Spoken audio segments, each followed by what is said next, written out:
میں زینت جبین صدیقی ایک بار پھر سے آپ سبوں کی خدمت میں اپنی ایک تازہ ترین کہانی لے کر حاضر ہوں۔ میری آج کی کہانی ہے ہم دونوں دو پریمی۔ اگر میری کہانی پسند آئے تو میرے چینل کو سبسکرائب، لائک اور شیئر کر دیں۔ شکریہ۔ تو اب میں شروع کرتی ہوں۔ کبھی کبھی زندگی ایسے موڑ پر لا کر کھڑا کر دیتی ہے جہاں انسان کیا کرے نہ کرے کے بیچ کھڑا رہ جاتا ہے۔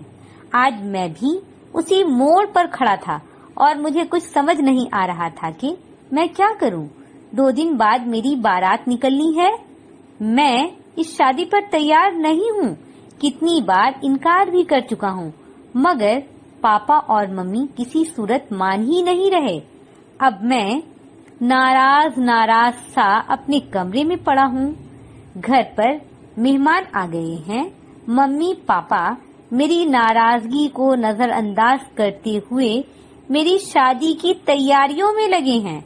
میں ان کی ضد پر یہ شادی کر بھی لیتا، مگر پھر اس لڑکی کا کیا ہوتا جسے میں یہ یقین دلا آیا تھا کہ سروس ملتے ہی میں تم سے شادی کرنے آؤں گا، جس سے میں 6 مہینے پہلے تک فون پر خوب باتیں کیا کرتا تھا، جس کی بڑی بڑی حسین آنکھوں میں دن رات ہچکولے کھاتا رہتا تھا، جس کی ہنسی میرے چاروں طرف پھول کھلا دیا کرتی تھی، جو دور رہ کر بھی میرے بہت قریب تھی، جس کے خواب میں کھلی آنکھوں میں بھی دیکھنے لگا تھا۔ 6 مہینے سے میں اس سے بات بھی نہیں کر پایا تھا۔ کیسے کر پاتا بھلا؟ ایک دن جب میں اس کے نمبر پر کال کیا تو اس کے باپو نے فون اٹھا کر بڑی منت سے کہا تھا، تم فون مت کیا کرو ورنہ میری ماہی تمہیں کبھی نہیں بھول پائے گی۔ جانے والے لوٹ کر نہیں آیا کرتے، یہ بات میں ماہی کو سمجھا دوں گا، اب تم کبھی فون مت کرنا۔ دوسری طرف باپو کی آواز روند گئی تھی۔ میں کچھ کہتا اس سے پہلے فون بند ہو گیا۔ میں بار بار فون لگاتا رہا، مگر پھر آج تک میری ماہی سے بات نہ ہو پائی۔ میں ممی پاپا کو ماہی کے بارے میں بتایا تو انہوں نے سرے سے انکار کر دیا اور بڑی تیزی سے میرے لیے لڑکی دیکھنے لگے۔ کچھ دنوں میں انہیں میرے لیے لڑکی مل گئی۔ میں انکار کرتا رہا اور انہوں نے میری شادی فکس بھی کر دی۔ اب 2 دنوں بعد میری شادی ہے۔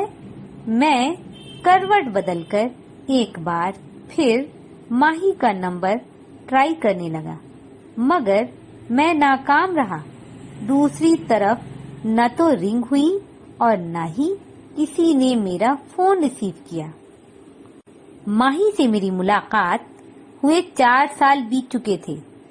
مجھے لگتا جیسے یہ کل ہی کی تو بات ہو جب میں انٹرنیشنل سیمینار میں شرکت کے لیے اپنے کالج سے دارجلنگ جا رہا تھا۔ میں اس حسین وادیوں میں پھر سے کھونے لگا۔ فروری کا پہلا ہفتہ تھا۔ میری گاڑی پہاڑی گھماؤدار راستوں سے ہو کر گزر رہی تھی۔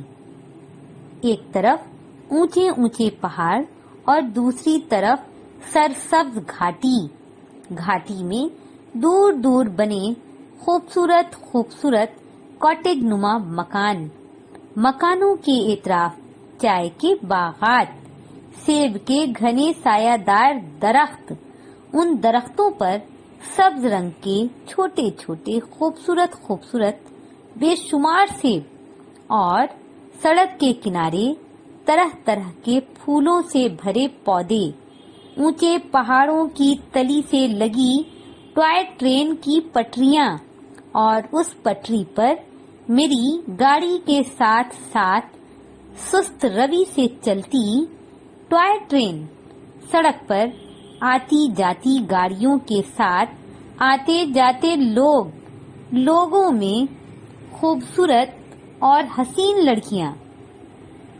لڑکیاں شروع سے میری کمزوری رہی ہیں۔ میں انہیں دیکھ کر